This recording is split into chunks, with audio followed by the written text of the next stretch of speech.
Hello everyone! How are you today? I hope everybody is fine and safe. This time, tatalakayin natin ang objective na establish safe and secure learning environments to enhance learning through consistent implementation of policies, guidelines, and procedures. Ang objective na to ay gagamitin both ng ating mga proficient o yung ating mga teacher 1 to teacher 3 at ng ating mga master teacher during their classroom observation para sa first and third grading period only. Hihimayin natin yung bawat rubric so that we would know how we are rated from rating 3 to rating 8. Since wala tayong RPMS PPST package available so far para sa indicator na to, tatalakayin natin yung mga halimbawa ng mga observation notes per rating for this indicator gamit yung manual na to na ginamit din namin during our training on the capacity building for raters. Ang lahat ng mga ito, concerning this indicator, tatalakayin natin yan sa video na to. Hi everyone! Welcome to my channel. My name is Mr. Jem Raimones Chen, Master Teacher 2 from Escalante Central Elementary School. Click like and share if this video tutorial helps you. Don't forget to click subscribe below to keep updated for my future tutorial.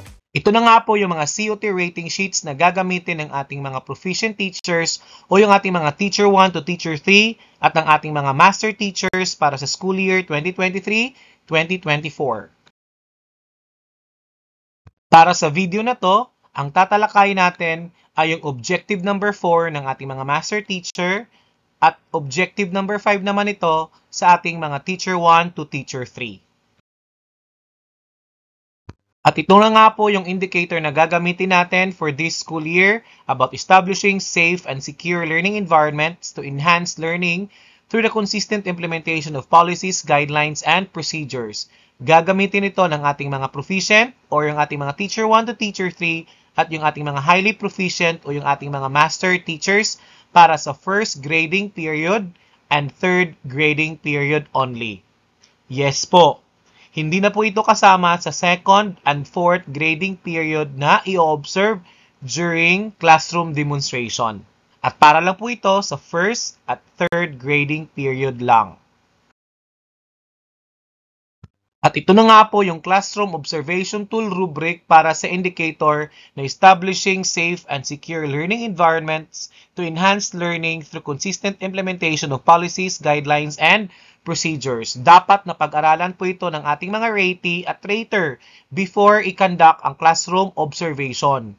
Dito kasi nakasaad kung paano tayo makakakuha ng rating sa indicator na to. Gagamitin natin yung manual na to para mabigyan tayo ng mga halimbawa kung paano tayo makakakuha ng rating. Wala pa po kasi tayong RPMS package na available for this indicator as of the moment. Rating 3 to rating 7 nga for teacher 1 to teacher 3, then rating 4 to rating 8 ang para naman sa mga master teacher. Iisa-isahin natin ang mga ito. Now, let's have first the clarifications part of this indicator. Ito yung mga words na may encounter natin later as we discuss again this indicator. Let's have first the safe learning environment. Ito ay tumutukoy sa paggawa ng mga magagandang karanasan para sa mga estudyante. Kasama dito ang mismong lugar kung saan sila nag-aaral at ang relasyon nila sa kanilang mga guro at sa buong komunidad sa paaralan. Ang secure learning environment naman ay ang mga lugar at mga activity sa paaralan na ligtas para sa mga estudyante mula sa anumang pinsala o panganib. Layunin nito na pangalagaan ang kanilang kagandahang loob at suportahan ang kanilang pag-aaral. Ang safety policies, guidelines, and procedures naman ay tungkol sa mga alituntunin at paraan na nagtuturo sa ating mga estudyante kung paano sila dapat kumilos o mga asal na dapat nilang taglayin, lalo na sa pagdating sa pakikipagsalamuha sa mga matatanda sa kanila at sa kanilang kapwa estudyante. Kasama dito ang tamang pagkakaayos ng mga upuan, mesa at gamit sa loob ng paaralan. Kasama din dito yung pangkalahatang kalinisan, ang mga pag-iingat sa paghawak, pag-imbak at pagtatapon ng mga delikadong kemikal sa laboratorio at ang tamang paggamit ng mga iba't ibang tools. Now, kapag sinabi nating rarely, ito ay seldom occurs or bihira lamang mangyari. Occasionally naman ay irregularly occurs o paminsan-minsan lang nangyayari. Frequently naman o often occurs or pwede rin nating sabihin madalas mangyari. Generally naman, ibig sabihin nito normally or karaniwan nang nangyayari. Consistently naman, palaging nangyayari or constantly occur. Kapag sinabi nating some, this is less than half or kaunti o mas mababa sa kalahati. Kapag majority naman, ang ibig sabihin nito ay more than half or mas marami or higit pa sa kalahati. Kapag most naman ang nakalagay, ibig sabihin yon ay almost all or approaching 100% o halos lahat at malapit na ito sa 100%. Now, level 3 ang makukuha ni teacher sa kanyang classroom demonstration kung rarely o bihira lamang siyang magpatupad ng mga guidelines o mga alituntunin at patakaran para sa kaligtasan ng kanyang mga estudyante sa loob ng paaralan o sa loob ng klase. Hindi palaging maayos ang pag-set up ng klase para maging ligtas at protektado ang mga estudyante. Level 3 lang ang makukuha niya kung kakaunti lang sa kanyang mga estudyante ang sumusunod sa safety rules na kanyang ipinapatupad. Now, ito po yung feature of practice for this level. Ang guro ay nagpapatupad ng mga alituntunin para sa kaligtasan ng kanyang mga estudyante pero sa ilang piling gawain lamang. Now, gagamitin ko yung worksheet na to para bigyan kayo ng halimbawa for level 3 teaching practice. Isa ito sa mga activities sa worksheets and these are some observation notes ng rater.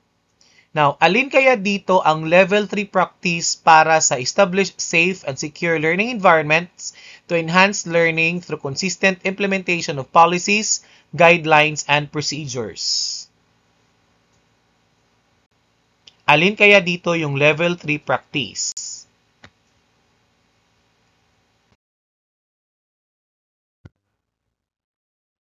Now, let's have this observation note.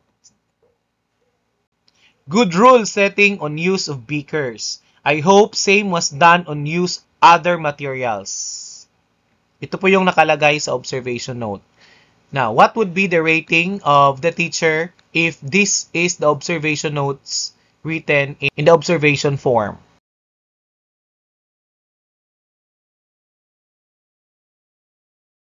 Yes, again, it is only level 3. Now, the COT rubric level 3 indicates that the teacher rarely implements safe policies, guidelines, and procedures, and only some students follow the rules. Now, ano ba yung observation notes na pwedeng makasupport sa level 3 practice? Base dito sa notes na nakikita nyo ngayon sa screen. The note na good rule setting on the use of beakers emphasizes that the teacher implemented safety rules. Dahil sa nabanggit na good rule setting on the use of beakers, meron naman talagang ipinapatupad na safety rules si teacher. Pero, ang note na I hope same was done on the use of other materials indicates na seldom o bihira lamang na na-implement ni teacher yung mga safety rules sa klase. So, kaya level 3 lang. At hindi siya mabibigyan ng level 4 na practice kasi walang evidence na nagpapatunay na si teacher ay occasionally implemented safety rules and majority of the students follow. Again, magiging level 4 lang ang practice ni teacher kung may paminsan-minsang nag-implement siya ng safety policies and these policies were followed by more than half ng kanya mga estudyante sa klase. Kung level 4 ang pag-uusapan. Now, ano pa kaya dito yung practice for level 3?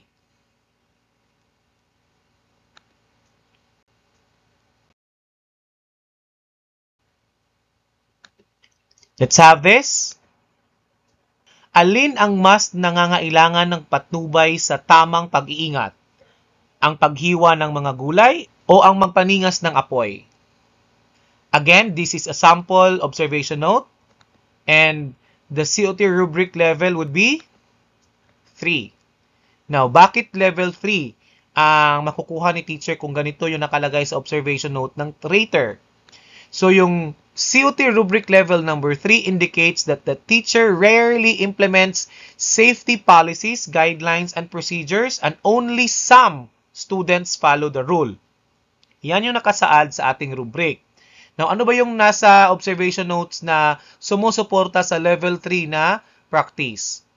The observer noted that the teacher established safety guidelines either in the paghihiwa ng gulay or in pagpapaningas ng apoy.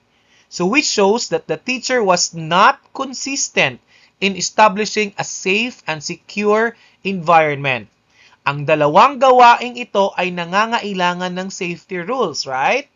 Maybe during the demo, isa lang sa mga gawaing ito ang nabigyan ng safety guideline ng guro, kaya naging hindi siya consistent sa kanyang mga ini-implement na guidelines or policies.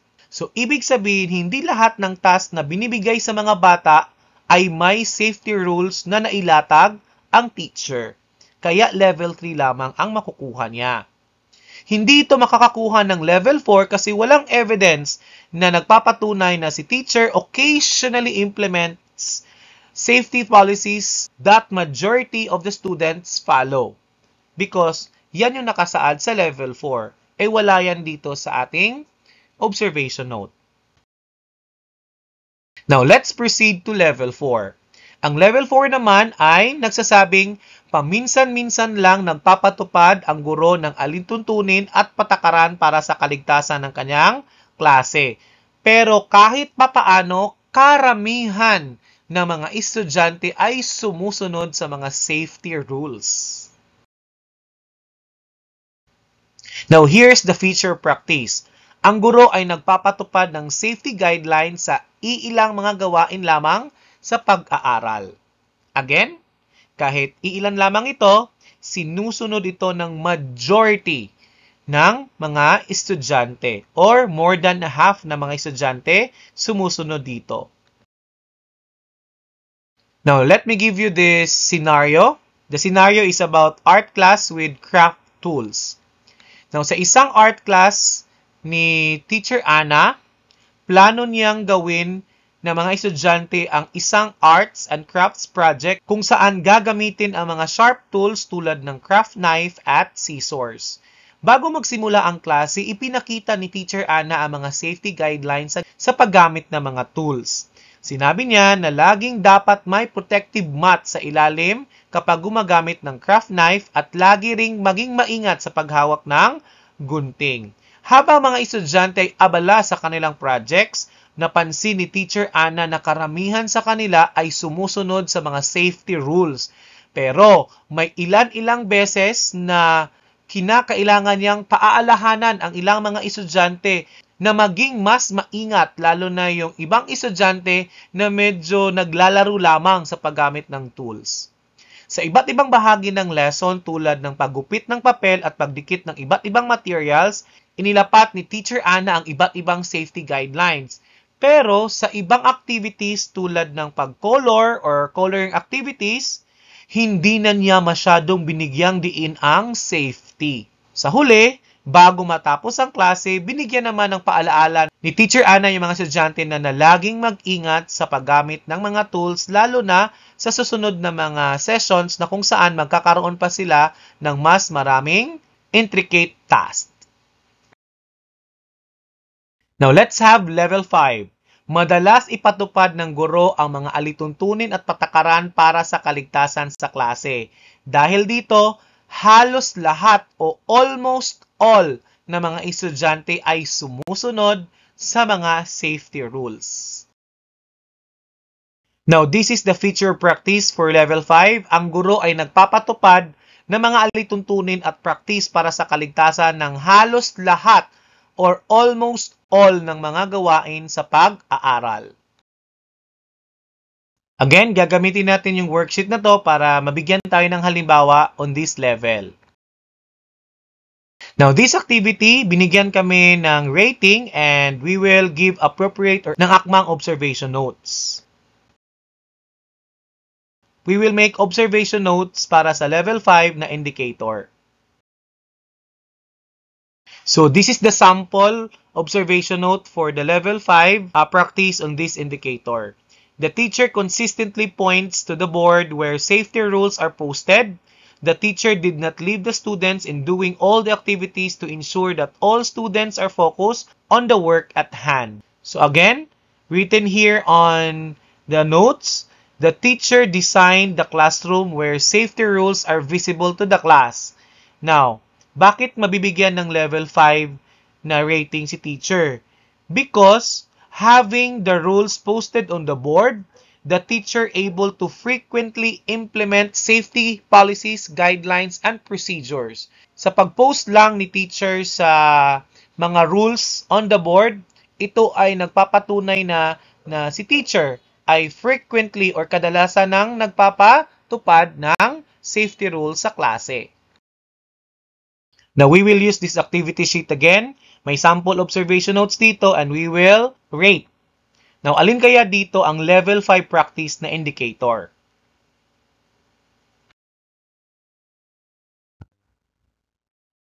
So, let's have this part. Yan. The rules on how to sit properly are posted on the board.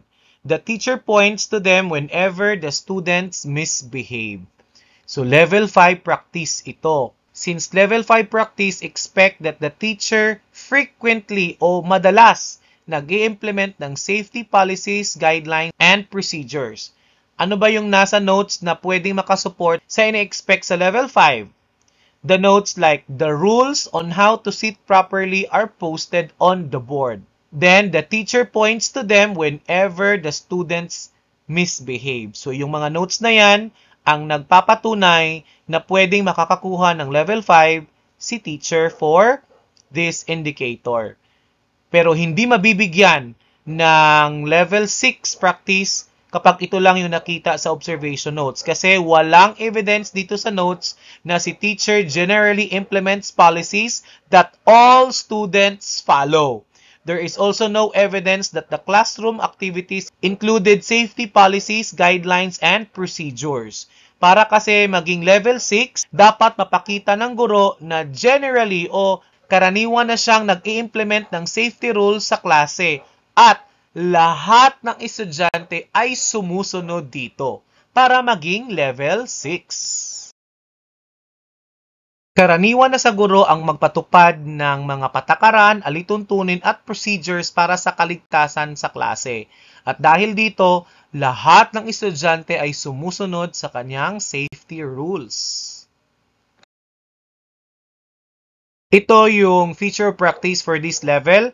Ang guro ay nagpapatupad ng mga alituntunin at practice para sa kaligtasan sa klase sa halos lahat ng gawain sa pag-aaral.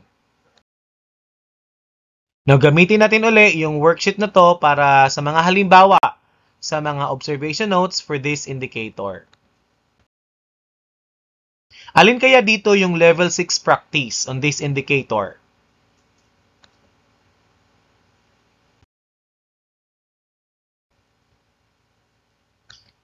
Let's have this.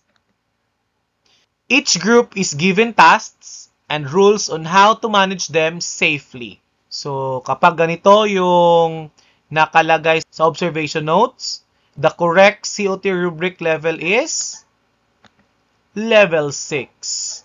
Kasi sa level 6, ini-expect that the teacher generally implement safety policies, guidelines, and procedures, and all learners follow those rules. Ano ba yung mga nasa notes na makaka-support on this level?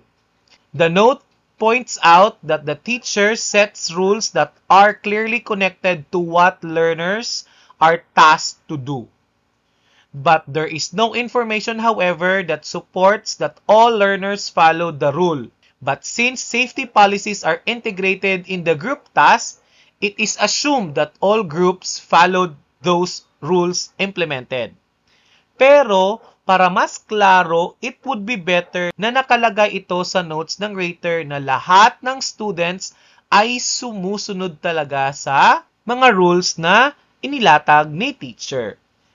But this note will not be given 7 because there is no evidence that supports a consistent implementation of the safety policies, guidelines, and procedure to maintain a safe and secure learning environment to enhance individual and group learning. Magiging 7 lang ang rating ni teacher kapag napakita niya na consistent o palaging nangyayari ang pagpapatupad niya ng safety rules sa pag-deliver niya ng lesson. Now, let's have level 7. Palaging ipinapatupad ng guro ang mga patakaran, alituntunin at procedures para sa kaligtasan upang palaging masiguro ang isang ligtas at protektadong klase. Ginagawa ito ng guro para mapabuti ang pag-aaral ng bawat estudyante at ng buong klase. Now, this is the level of practice. Sinisiguro ng guro na ang mga estudyante ay kayang ipaliwanag at sumunod sa mga alituntunin at praktis ng kaligtasan sa lahat ng gawain sa pag-aaral. Again, gamitin natin itong worksheet na to para sa mga halimbawa on this level. Now, this is a sample observation note. Now, let us read these notes.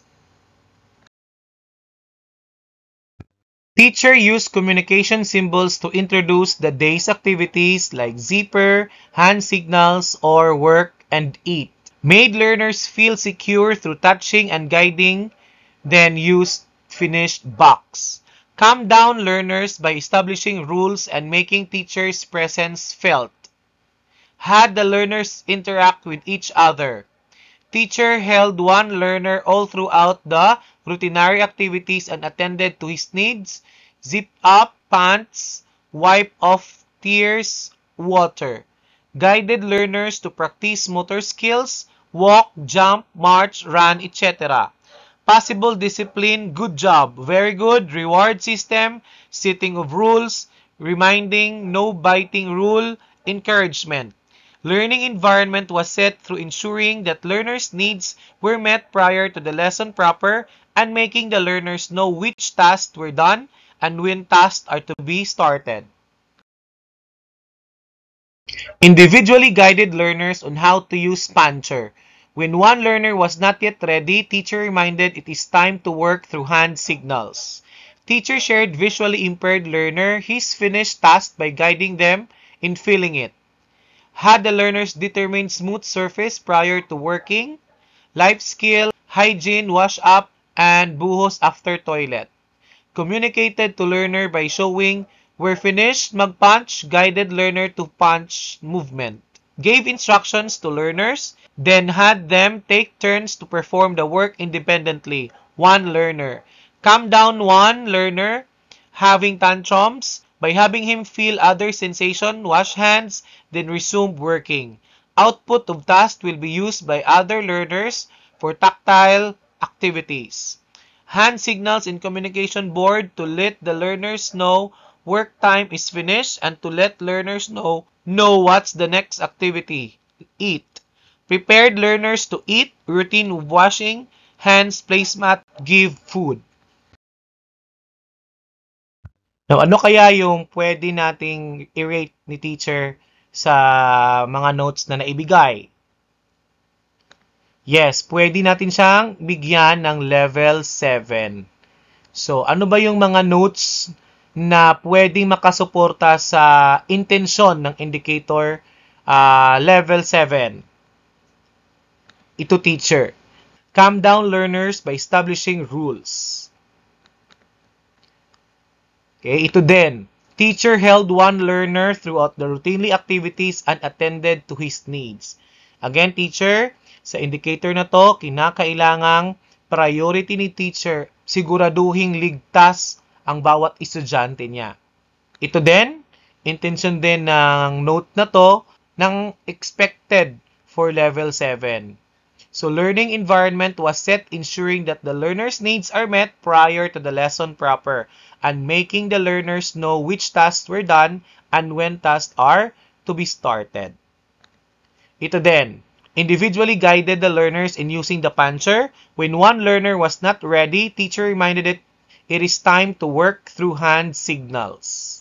So again, priority ni teacher na maging ligtas ang bawat estudyante niya before or during his or her lesson delivery. Practice ito na nag-i-indicate ng level 7.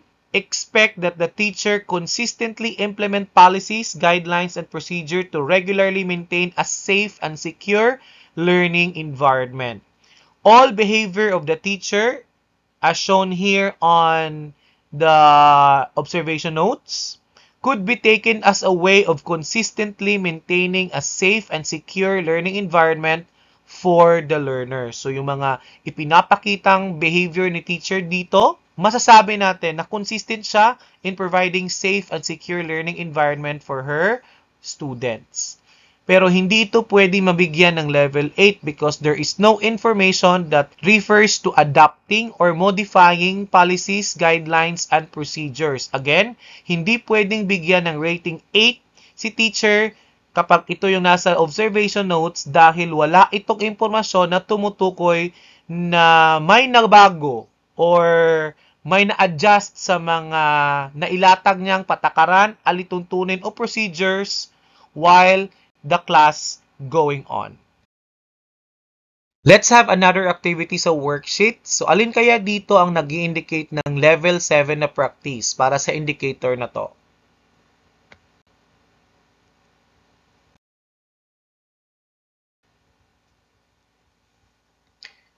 Let's take this.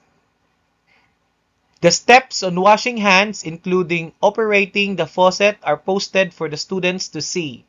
The steps are coupled with big pictures too. The kids playfully point to them as they watch their classmates do the exercise. So again, this observation note shows level 7 practice. Sa level 7 kasi na practice, again, dapat consistent si teacher sa pag-implement ng safety policies, guidelines, procedures to maintain a safe and secure learning environment to enhance learning. Now, ano ba yung nasa observation notes na makakapag-support sa expectation ng level 7? The consistency of the implementation, it is seen by having steps on washing hands, including operating the faucet, are posted for the kids to see. So, the posted rules with photos to which the kids refer to as they do the activity also support that safe and secure learning environment is maintained. Pero hindi mabibigyan ng level 8. Walang evidence na si teacher nakapag-adapt or nakapag-modify ng kanyang safety rules and guidelines for enhancing learning. Wala na mention sa notes na mayroong binago si teacher sa kanyang policy na ibinigay para mas mapaunlad palalo ang kanyang mga mag-aaral. Now, let's have level 8. Binabago at ina-adjust ng guro ang mga patakaran, alituntunin at procedure sa kaligtasan batay sa mga pangangailangan ng bawat estudyante o ng buong klase. Dahil dito, mas mapapabuti ang kanilang pag-aaral. Now, this is the level of practice. Kinikilala ng guro ang mga pangunahing alituntunin at practice sa kaligtasan na angkop sa mga pangangailangan sa pag-aaral at sa kapaligiran ng buong klase. Let's use this worksheet again to give examples. Now, alin kaya dito sa mga observations na to ang level 8 practice?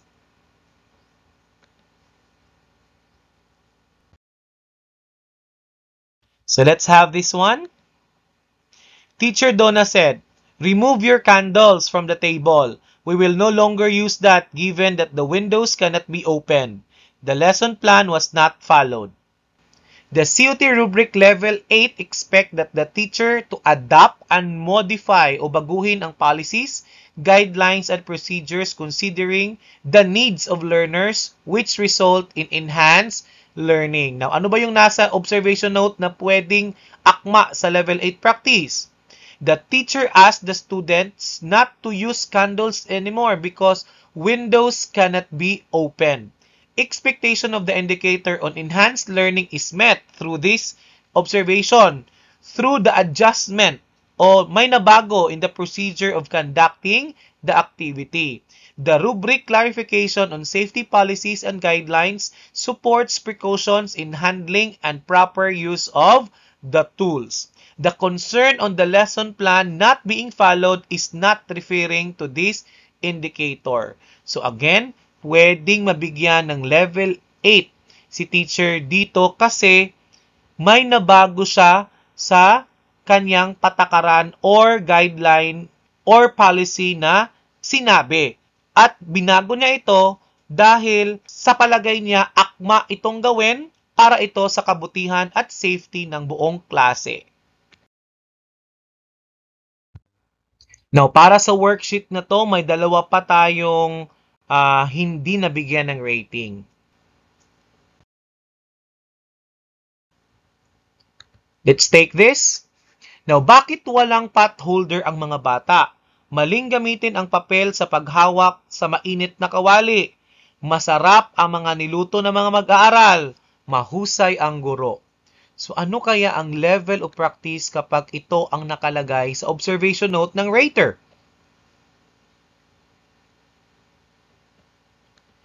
It's 1. Yes. The COT rubric level 1 indicates that the teacher was not able to implement any safety policies, guidelines, and procedures. Bakit 1? Ano ba yung nakasuporta sa notes sa level 1 practice? Bakit walang pot holder ang mga bata?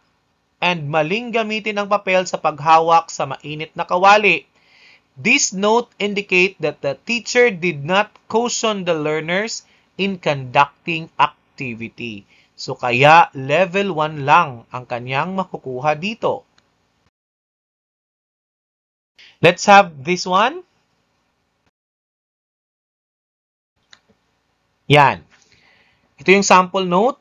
Rules on allowing students to run in the playground must be set before anyone moves out of the room. Ano kaya yung rubric level ng teaching practice na to? Yes, it's 2 lamang. COT rubric level 2 indicates that the teacher attempts to implement safety policies, guidelines, and procedure but fails to establish a safe and secure learning environment. All observation notes written here supports the expectation of the level 2 since the teacher implemented the safety rules but was not properly and appropriately delivered because it was set only after the students move out of the room to do the task. So the notes here cannot be given a rating higher than 2 because there is no evidence that the teacher has successfully implemented safety rules and procedures. Okay, that's all for this video, teacher. I hope I had given you enough for you to understand better what this classroom observable indicator mean. I hope I could upload more videos about the classroom observable indicators na gagamitin natin para sa school year na to. Till next time, keep safe everyone!